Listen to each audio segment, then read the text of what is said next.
Headline sponsored by देश के लिए आर्मी, घर के लिए टफकॉन टीएमटी। एक ही बात, टफकॉन टीएमटी, अब इंडिया बनेगा एक्स्ट्रा टफ। इलेक्ट्रिक उपकरणों में 38 वर्ष पुराना नाम अनीता इलेक्ट्रिक स्टोर और अब नए रूप व क्लेवर में आपकी सेवा में तत्पर है। हमारा पता बाभनटोली मोड़, गिरिडीह। हड्डी व नस से जुड़ी समस्या हो या फिर जनरल बीमारियां, इसके उपचार के लिए बिना समय गंवाए पहुंचे पावित्री हॉस्पिटल। हमारा पता कॉलेज मोड़ के निकट रेलवे ओवरब्रिज की पूरब की ओर, सिहोडी, गिरिडीह। प्रदीप इलेक्ट्रिक स्टोर्स की नई पेशकश प्रदीप सेल्स। विश्व स्तरीय fancy lights, electronic items, Damro का फर्नीचर समेत अन्य इलेक्ट्रिक उत्पाद। पता मकतपुर रोड, गिरिडीह। पचंबा थाना के समीप स्थित Parvati foundation multi speciality hospital में प्रसव के बाद जच्चा बच्चा की हुई मौत। परिजनों ने लगाए गंभीर आरोप। बाद में हॉस्पिटल प्रबंधन ने परिजनों को लगाया मुआवजे का मरहम। देवघर से रांची लौटने के क्रम में झारखंड हाई कोर्ट के chief justice S Ramchandra Rao पहुंचे गिरिडीह। जिला एवं सत्र न्यायाधीश अरविंद कुमार पांडे, अधिवक्ता संघ की महासचिव चुन्नू कांत समेत प्रशासनिक अधिकारियों ने किया स्वागत। तस्करों द्वारा डंप किए गए 6 टन माइका को वन विभाग की टीम ने किया जब्त। डंप माइका को बाहर भेजने की थी तैयारी। वन विभाग ने मारा छापा। तीसरी प्रखंड क्षेत्र का मामला। गिरिडीह जिला प्रशासन व स्वास्थ्य विभाग के संयुक्त तत्वाधान में समाहरणालय प्रांगण में रक्तदान शिविर सह मतदाता जागरूकता कार्यक्रम का किया गया। शिविर में कुल 53 यूनिट किया गया रक्त संग्रह।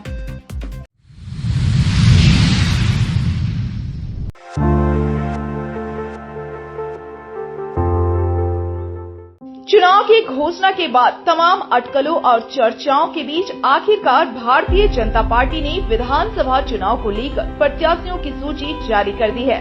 जारी सूची के मुताबिक धनवार सीट पर प्रदेश अध्यक्ष वर्तमान विधायक बाबूलाल मरांडी, गिरिडीह विधानसभा सीट पर निर्भय शाहवादी, बगोदर से नागेंद्र महतो, गांडे से मुनिया देवी, जमुआ से डॉक्टर मंजू देवी को प्रत्याशी घोषित किया गया है। यहाँ बता दें कि पार्टी के द्वारा राज्य के 66 सीटों पर प्रत्याशियों के नाम की घोषणा की गई है।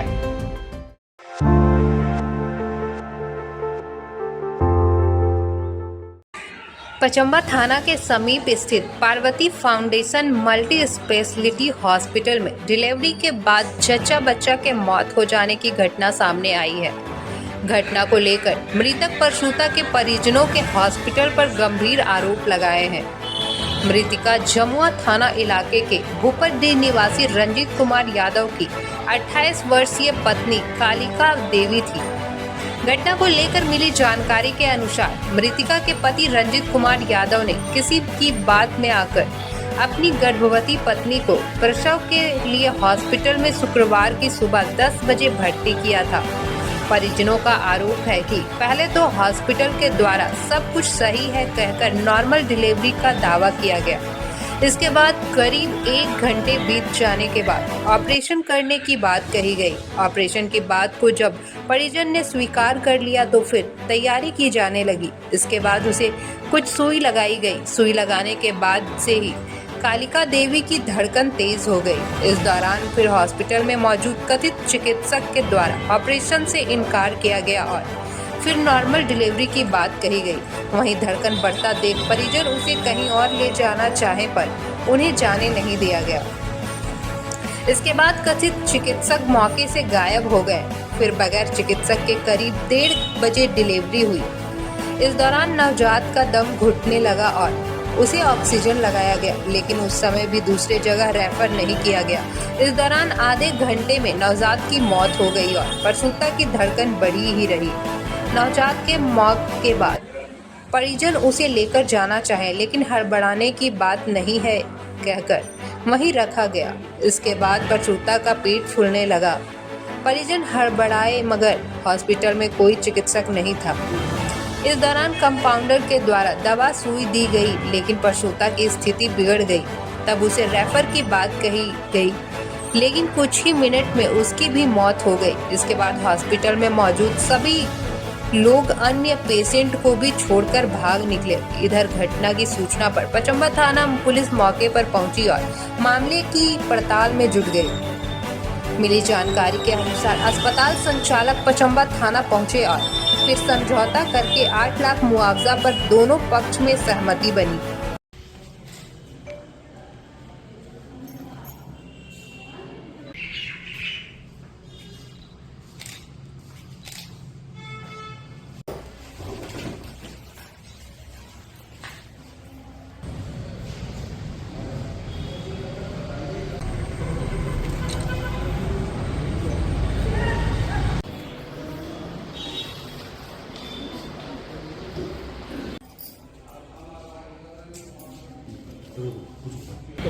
रंजीत यादव। क्या मामला? मामला ड्राइवरी पेशेंट था, 10 बजे भर्ती किए दिन को। हाँ। बच्चा हुआ 1:30 बजे। उसके बाद बच्चा भी मर गया होने के बाद पेशेंट 12 बजे मर गया। 12 बजे कब? रात। तो बच्चा लड़का था या लड़की?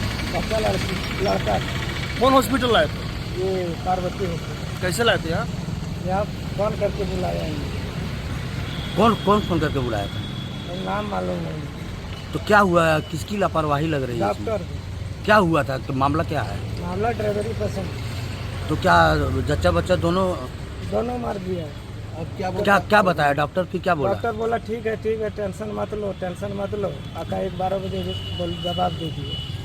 बाहर निकल आई है 2 घंटा बाद, बोला सब चीज़ तैयार कर लिए हैं और पेशेंट का धड़कन जो है जैसे रीढ़िया में लगाएंगे सुई, उसका धड़कन बढ़ गया। अब जो है सो ऑपरेशन नहीं होगा। अब हम उसको नॉर्मल से कोशिश करेंगे। कल मैडम होगा नॉर्मल कोशिश तब कीजिए, अब नहीं तो हमको यहाँ से भगा दीजिए, हम चल जाएंगे दूसरा हॉस्पिटल। नहीं दोनों सही रहेगा, ठीक है। हम देखें अभी बच्चा का धड़कन चल रहा है और ठीक है बच्चा। हम लोग रखें, भरोसा दिया था। फिर हुआ आधा घंटा, बोले मैडम नहीं अभी तक जवाब दे रहे हैं, क्या है पेशेंट तो पूरा बका रही है और धड़कन इसका ज़्यादा चल रहा है, हम लोग को जवाब दे दीजिए, हम लोग दूसरा हॉस्पिटल जाएंगे। बोले नहीं ठीक है, अकबाकाइए नहीं, अकबाकाने से क्या होगा, नॉर्मल से बच्चा होगा इनको, हम बच्चा दोनों देंगे। हम लोग बोले रिक्स ले रहे हैं मैडम? बोले हाँ हम रिक्स ले रहे हैं, कोई दिक्कत नहीं। हम लोग रह गए और डिलीवरी रूम में घुस आई। 2 घंटा हुआ, उसके बाद 1:30 बजे बच्चा हुआ। और जब बच्चा हुआ तो दम घुटन बच्चा बोला, दम घुटन बच्चा हुआ, सो हम ऑक्सीजन लगा रहे हैं, बच्चा को सांस चले। बच्चा हल्का सांस चल रहा था। जब हल्का सांस चल रहा था, आधा घंटा बाद बच्चा डेथ हो गया। हम बोले बच्चा डेथ हो गया, बोल क्या कीजिएगा, देखिए हम कोशिश किए ना, अब बच्चा डेथ हो गया था, क्या कीजिएगा मैडम, पेशेंट को देखिएगा। बोले पेशेंट भी कुछ नहीं कीजिएगा? बोले नहीं पेशेंट तो ठीक रहेगा, पेशेंट तो अभी ठीक है, देखिए बुला लीजिए। हम बुलाए, पेशेंट ठीक थी। तब फिर 1 घंटा हुआ, पेशेंट का धड़कन जो ऐसे बढ़ते रहा, कम नहीं हुआ। हम बोले धड़कन इसका जैसे तैसे है, कम नहीं हो रहा है, आप लोग दवाई देते हैं कि नहीं देते हैं इनको? बोले हम लोग कोई धड़कन का दवाई नहीं। कहिए नहीं है तो हमको यहाँ से बाहर कर दीजिए, हम दूसरा हॉस्पिटल ले जाएंगे। सर बोला यहाँ नहीं मैडम, यहाँ नहीं है, तो हम लोग नहीं कर सकते। कहिए मैडम कहाँ चल गई? अब मैडम जिस समय ऑपरेशन रूम में घुस आई, उसी समय 12:30 बजे मैडम यहाँ से निकल गई, फिर आई नहीं। हम लोग मैडम से कैसे बोले, स्टाफ से बोल रहे थे। स्टाफ बोला कि सो रुकिए नहीं, इतना बका रहे हैं कि धीरे धीरे देखिए लगा रहे हैं। मामू जो कौशल का था वो लगाया था, बोले देखिए लेनिया अभी सीधा जा रहा है, न टेढ़ा मेढ़ा जा रहा है, अभी ठीक है। चलिए टेढ़ा मेढ़ा नहीं जा रहा है, सीधा जा रहा है, हम टेढ़ा मेढ़ा नहीं नहीं, इसका धड़कन जिस तरह चले कम बेसी हो रहा है। खाली तो क्या लगा आपको? लापरवाही किया। किसका लापरवाही था? डॉक्टर नहीं और डॉक्टर दोनों का लापरवाही। क्या चाहते हैं अब आप लोग? क्या चाहते हैं?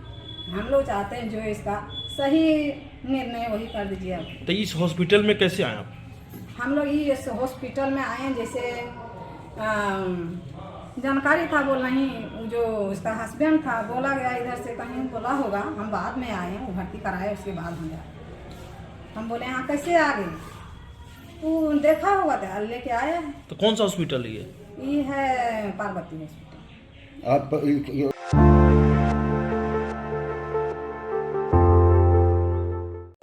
झारखंड हाईकोर्ट के chief justice S Ramchandra Rao शनिवार को देवघर से रांची लौटने के क्रम में गिरिडीह सर्किट हाउस में कुछ समय के लिए रुके।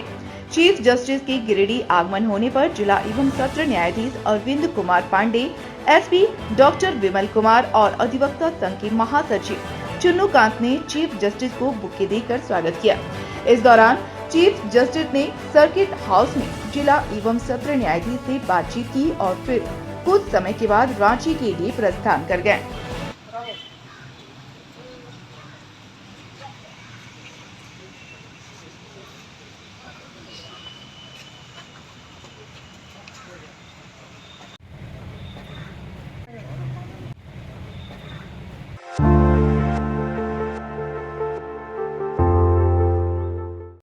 गिरिडीह जिला प्रशासन व स्वास्थ्य विभाग के संयुक्त तत्वाधान में समाहरणालय प्रांगण में रक्तदान शिविर सह मतदाता जागरूकता कार्यक्रम का आयोजन किया गया। समाहरणालय परिसर में आयोजित रक्तदान शिविर में कुल 53 यूनिट ब्लड डोनेट किया गया। रक्तदान शिविर में उपायुक्त नमन प्रियत लगड़ा समेत कई अधिकारियों व कर्मचारियों व आम जनों ने भी स्वैच्छिक रक्तदान किया। इस अवसर पर उप विकास आयुक्त, सदर अनुमंडल पदाधिकारी, अपर समाहर्ता, जिला समाज कल्याण पदाधिकारी, जिला जनसंपर्क पदाधिकारी समेत स्वीप कोषांग की पूरी टीम उपस्थित है। इस दौरान रक्तदान शिविर के साथ साथ मतदाता जागरूकता अभियान चलाया गया। मतदाता जागरूकता कार्यक्रम में सभी अधिकारियों, कर्मियों, आम लोगों ने नैतिक मतदान की शपथ ली। मौके पर उपायुक्त ने आम जनों से रक्तदान करने की अपील करते हुए कहा कि रक्तदान एक महान काम है और हमारी समृद्ध संस्कृति और सेवा और सहयोग की परंपरा का हिस्सा है। रक्तदान से न केवल राष्ट्रीय आवश्यकता पूरी होती है, बल्कि यह समाज एवं मानवता के प्रति एक बड़ी सेवा भी है। उन्होंने कहा कि हमारे द्वारा दिए गए रक्त से कई जिंदगियों को बचाया जा सकता है। इस पुनीत कार्य में सभी को जुड़ रक्तदान करने हेतु प्रेरित किया। इस अवसर पर जिला निर्वाचन पदाधिकारी ने सभी रक्तदाताओं के बीच में प्राइज का भी वितरण किया।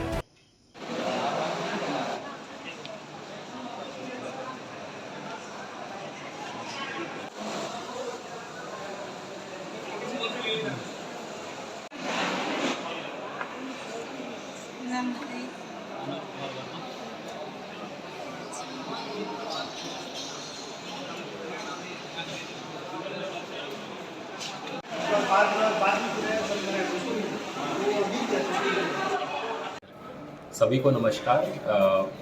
जैसे कि सभी अवगत हैं कि जिला प्रशासन, डिस्ट्रिक्ट हेल्थ सोसाइटी और रेड क्रॉस सोसाइटी के द्वारा नियमित अंतराल पर रक्तदान शिविर का आयोजन किया जाता है। जिला मुख्यालय में, खासकर समाहरणालय में और हमारे विभिन्न प्रखंड, अंचल और क्षेत्रीय कार्यालयों में। इसमें अभी तक सभी लोगों की सहभागिता काफ़ी उत्साहजनक रही है और चूँकि विधानसभा चुनाव अभी होने हैं, इसके तहत में हम लोग मतदाता जागरूकता के तहत में विभिन्न स्वीप एक्टिविटी करते हैं। इसी के तहत में आज हम लोगों ने जिला समाहरणालय गिरिडीह में स्वीप एक्टिविटी के तहत में रक्तदान शिविर का आयोजन किया है। इसमें अभी लगभग 43 लोगों ने रक्तदान दिया है और आगे भी अन्य लोगों को भी जुड़ने की संभावना है। मैं आप सभी मीडिया बंधुओं से के माध्यम से सभी गिरिडीह वासियों को ये अपील करता हूँ कि रक्तदान महादान है और सभी इस एक बहुत ही अच्छे सोशल कॉज का, एक ह्यूमन कॉज का आप लोग हिस्सा बने। और साथ ही हम लोग विभिन्न प्रचार प्रसार और स्वीप एक्टिविटीज़ कर रहे हैं मतदाता जागरूकता हेतु, जो कि आज इसको हम लोगों ने ब्लड डोनेशन के साथ में क्लब किया है। तो आप लोग चुनाव के भी स्वीप एक्टिविटी में अपना सहभागिता।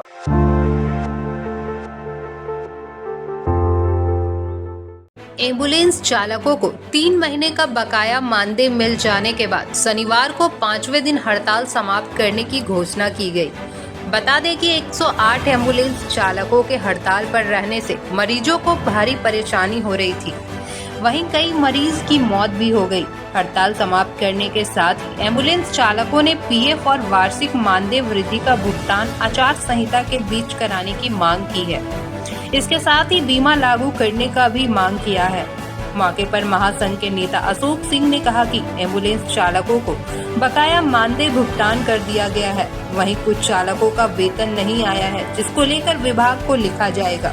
कहा कि कई बार कंपनी पैसे का भुगतान नहीं करके फरार हो जाते हैं। ऐसे में एम्बुलेंस चालकों को परिवार चलाना भी मुश्किल हो जाता है। मौके पर प्रदेश महामंत्री रघुनंदन विश्वकर्मा समेत कई एम्बुलेंस चालक मौजूद थे। देखिए, 14 तारीख से झारखंड 108 एम्बुलेंस सेवा के तमाम कर्मचारी, जो लगभग 4000 है समूचे झारखंड में, और लगभग 600 गाड़ी है, ये तमाम लोग आंदोलन पर चले गए थे। आंदोलन पर जाने का कारण था कि जो आउटसोर्सिंग का धंधा होता है कि जाने के टाइम में 2 महीना 3 महीना का वेतन लेके भाग जाओ। 2 महीना का वेतन लेके भाग गया था और ये नया जो एजेंसी था यह कह रहा था वो पैसा नहीं देंगे, और ये भी इसका भी टर्म खत्म हो गया था, ये भी 1 महीना का वेतन दुर्गा पूजा में नहीं दिया। तो फिर संदेह हो गया कि हो फिर 1 महीना लेके भाग जाएगा, इसलिए बाध्यता थी। और दूसरी चीज कि 6 साल तक PF ESI कार्ड कटा और ये कंपनी आने के बाद उसको बंद कर दिया। फिर हम लोगों ने देखा कि जो बढ़ोतरी राशि है, बढ़ोतरी राशि भी इन्हें बढ़ा रहा है, वही 14,000 पर काम करा रहा है। ऐसी परिस्थिति में हम लोगों ने मांग रखा था कि NRHM में हम लोग को सीधे वहां से भुगतान किया जाए, लेकिन पहली लड़ाई में आज 1 महीना का वेतन दिया, दबाव बना रहा था हड़ताल तोड़ो, हर जिले में फोर्स लेकर के गाड़ी निकालो, फिर भी हम लोग अड़िग रहे। कल रात में जो 2 महीने का बकाया वेतन था वह भी दे दिया, यानी 3 महीने का वेतन हमको भुगतान हो गया। उसमें से 2-4 आदमी का हमारा भुगतान बाकी है, जिसका विरोध अभी हम प्रकट करेंगे, लिख करके डिपार्टमेंट को देंगे, MD को देंगे कि इनका पेमेंट कराया जाए। और फिर इन मांगों के साथ कि भविष्य में हमारा PF ESI कार्ड आचार संहिता के अंदर ही करा दिया जाए, और फिर हमारा जो बढ़ोतरी वेतन है उसको करा दिया जाए। इन मांगों को लेकर हम लोग एक प्रोटेस्ट लेटर दे देंगे और तत्काल आंदोलन को स्थगित करने पर हम लोग अभी विचार कर रहे हैं। एक तरह से गिरिडीह जिला निकट सहमति हो गई कि हम लोग आज समाप्त करेंगे। अभी समूचे राज्य से कांटेक्ट करके उनको भी मैसेज दे दिया है और उम्मीद करते हैं कि 5 मिनट के अंदर में समूचे राज्य के अंदर भी हड़ताल समाप्त हो जाएगा।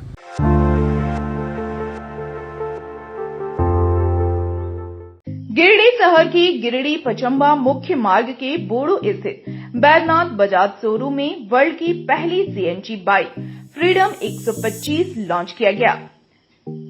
मुख्य अतिथि गैल गैस के regional manager Sagar Saxena, fire safety officer Divyansh Tyagi, site incharge Shubhojit Ray, संचालक अजीत के दास, कृष्ण वर्मा, वैजनाथ बजाज के ओनर सुजीत कुमार, राजेश मांझी, रतन कुमार, विकास सिन्हा ने इसकी लॉन्चिंग की। बताया गया कि इस बाइक में 2 किलोग्राम CNG एवं 2 लीटर पेट्रोल का टैंक है। इससे 330 किलोमीटर की दूरी तय की जा सकती है। ग्राहकों में बजाज फ्रीडम CNG 125 बाइक को लेकर काफी उत्साह देखा गया। बताया कि त्योहार के इस मौसम में बजाज बाइक पर कई उपहार भी दिए जा रहे हैं।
चाबी होगा उसके साथ।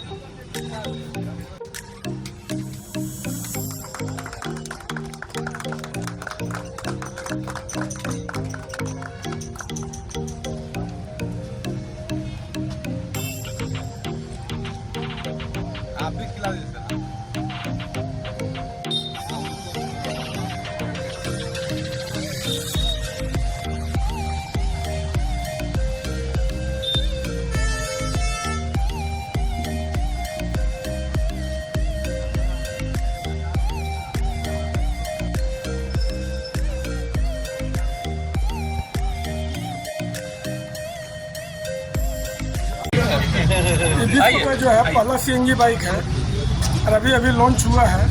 इनकी माइलेज जो है इसमें पेट्रोल से भी चलेगा और सीएनजी से भी चलेगा। सीएनजी में जो है 120 किलोमीटर के माइलेज है। मैंने अगर सीएनजी खत्म हो जाता तो पेट्रोल का उपयोग कर सकते हैं, पेट्रोल खत्म हो गया तो सीएनजी का उपयोग कर सकते हैं। 125 सीसी की बाइक है। सॉकर जो है कंफर्ट सॉकर है। प्राइस भी sir idea ex showroom price का सर आइडिया दे दीजिए। 1 लाख के अराउंड है। 1 लाख के आसपास में जो इसका प्राइस है। इसमें 2 मॉडल है ना, 2 मॉडल है इसमें। बढ़िया।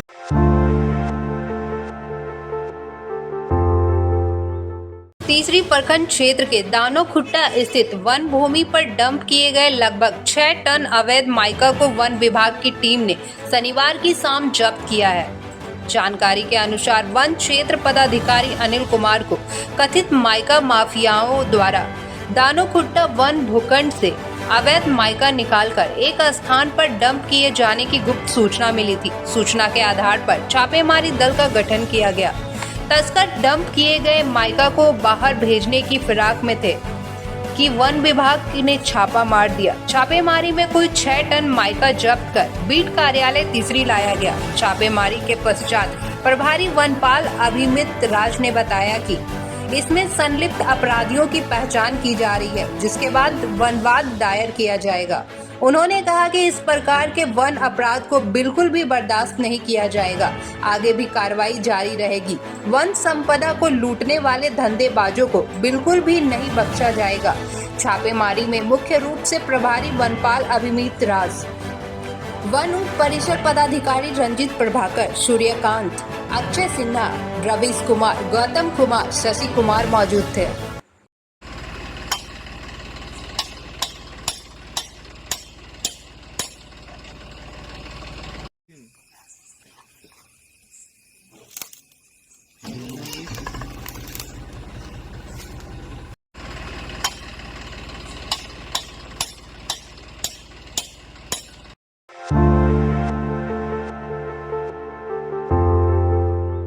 विधानसभा चुनाव के मद्देनजर शनिवार को सूचना भवन कार्यालय में मीडिया कोषांग के नोडल पदाधिकारी सह अपर समाहर्ता विजय सिंह बिरुआ की अध्यक्षता में प्रिंट एवं इलेक्ट्रॉनिक मीडिया के प्रतिनिधि संघ बैठक का आयोजन किया गया। बैठक में मुख्य रूप से प्रभारी पदाधिकारी सह सहायक नगर आयुक्त Ashok Hansda, social media publicity officer Ashutosh Kumar Tiwari समेत प्रिंट एवं इलेक्ट्रॉनिक मीडिया के ब्यूरो प्रमुख प्रतिनिधि व अन्य संबंधित अधिकारी कर्मी उपस्थित हैं। बैठक में नोडल पदाधिकारी ने बताया कि विधानसभा चुनाव 2024 के निमित्त मीडिया कर्मियों का प्राधिकार पत्र निर्गत करने के संबंध में जानकारी दी गई। इसके अलावा प्रिंट एवं इलेक्ट्रॉनिक मीडिया के प्रतिनिधि को पोस्टल बैलेट से मतदान के संबंध में विस्तृत रूप से बताया गया। साथ ही मतदान प्रतिशत बढ़ाने हेतु जन जागरूकता कार्यक्रम में प्रिंट एवं इलेक्ट्रॉनिक मीडिया के लोगों से सहयोग करने की बात कही गई तथा सभी से चुनाव में सकारात्मक भागीदारी सुनिश्चित करने की अपील किया गया। उन्होंने बताया कि शहरी क्षेत्र में लोगों को मतदान के प्रति उदासीनता को दूर करने को लेकर जिला प्रशासन द्वारा विभिन्न गतिविधियां आयोजित की जा रही हैं। उन्होंने कहा कि मतदान सबका अधिकार है, हम सबको बढ़ चढ़कर हिस्सा लेना चाहिए। उन्होंने कहा कि मीडिया के लोग चुनाव को लेकर व्यापक जन जागरूकता चलाएं ताकि अधिकाधिक संख्या में लोग इस बार मतदान में भाग लें और अपनी भागीदारी सुनिश्चित करें।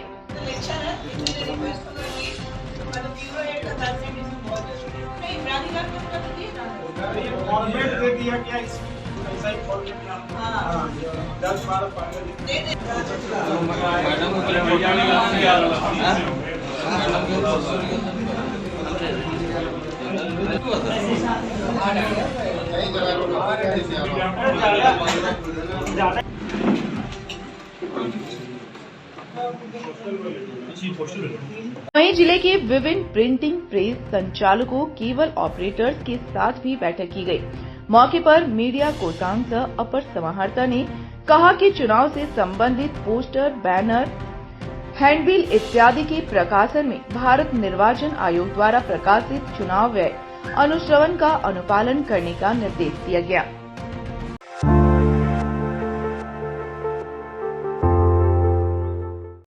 भाजपा से 3 बार के विधायक रहे केदार हाजरा पाला बदलकर झामुमो का दामन थामने के बाद शनिवार को जमुआ पहुंचे।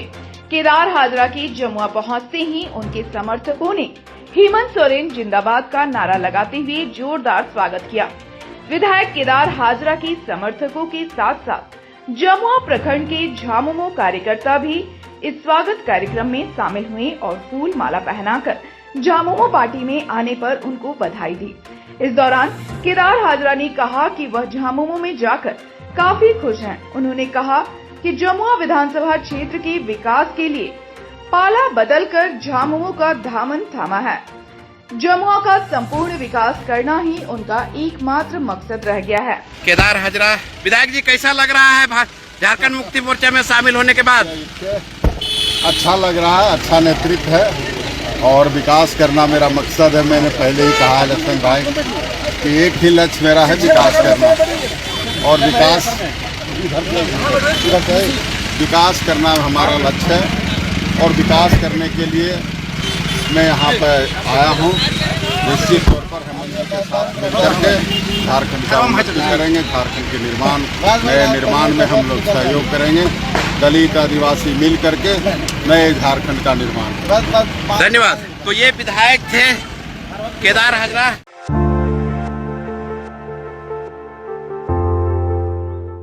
मुफस्सिल थाना क्षेत्र के चुंझका निवासी विनोद कुमार साव के घर में घुसकर रिश्ते में लगने वाले मौसा मौसी और मौसेरे भाइयों ने पहले तो मारपीट की और फिर घर में आग लगा दिया। इस घटना में विनोद कुमार साव का पूरा घर जलकर राख हो गया, जिसको लेकर भुक्तभोगी ने मुफस्सिल थाना में आवेदन देकर आरोपियों के खिलाफ कार्रवाई करने की मांग की है। विनोद कुमार साव ने बताया कि शनिवार की दोपहर में उसके मौसा मौसी और मौसेरे भाई अचानक उनके घर में घुस आए और उनकी पत्नी के साथ मारपीट की। इसकी सूचना मिलते ही जब वह घर पहुंचा तो उसके साथ भी मारपीट की गई और मौसा मौसी ने घर का सारा सामान तोड़फोड़ करने के बाद घर में आग लगा दिया।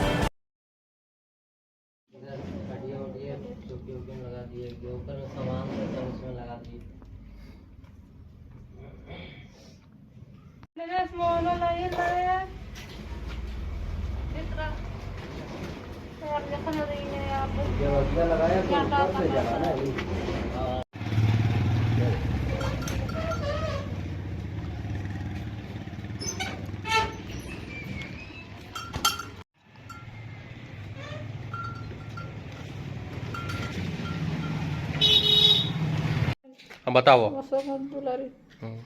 कैसे की होला? सब ऐसे अदे सब ढूंढ के ले गले अदे हल्का बक्सा हमरो एगो सिकरी ले एगो हथा होले सब ले गले यार एकरो वाला ले गले भी हम दललिए से देखो यार ये दे अगर पैसा हम ले लो घर प्लास्टर करे ले से हम ले लो मसाज गुर से ले गले सब ये सब ढूंढ के सब सामान ले गले। के हला के बेटिया दमदा यार नतिया। अच्छा, अरे के है यहाँ रे? ये है नती के बड़े बेटी के जन्म और सब मंझली छटकी यार संजली 4 गो हमरा बेटी है। की बोले वो सब? की बोले वो सब बोले एकरा या भगा दी तो छोटे से कैसे भगा दो? छोटे से रख दिया इतने टाइम से। कार की कर लगा घर में? वही गया लगी तो घर में ओकर को चौकिया ले से दुगो खटिया जोड़ लल के और मची सोच चीज दल के अब घर ढुके अंदर के धकिया घर के सब। ठीक। हम घर के बाहर काम कर रहे थे तो उतने में करीबन 2:30-3 बजे बीच में घर में मेरा आया 7-8 जन, जिसमें से मेरा मौसा लोग था 2 गो, मेरा मौसा का बेटा 1 गो, मेरा मौसी लोग 3 गो और 2 गो गाँव का आदमी था। तो हम बाहर में काम कर रहे थे तो मेरा वाइफ के साथ सब छेड़खानी करने लगा और सब कागज उगज ढूंढने लगा। मैं कीमती सामान वामान बक्सा उक्सा अलमारी सब तोड़ ताड़ करने लगा। हम बचाव में गए तो मेरा मोबाइल भी छीन लिया। उसके बाद हमको घसीट के मारा, बेहोश कर दिया हम लोग को। आज जब घर आके देखते हैं, बाहर में रोड में घसीट के मारा, घर आके देखते हैं तब देखते हैं सब आग जला रहा है पूरा घर में। आग जल रहा था, हम लोग को पानी छिड़का, होश आया तब तक हम लोग गए थाना में आवेदन दे के आए कल शाम को रात में। इसके बाद वहाँ भी गए सदर अस्पताल, वहाँ भी हम लोग थोड़ा सा ट्रीटमेंट कराएं, उसके बाद घर आए।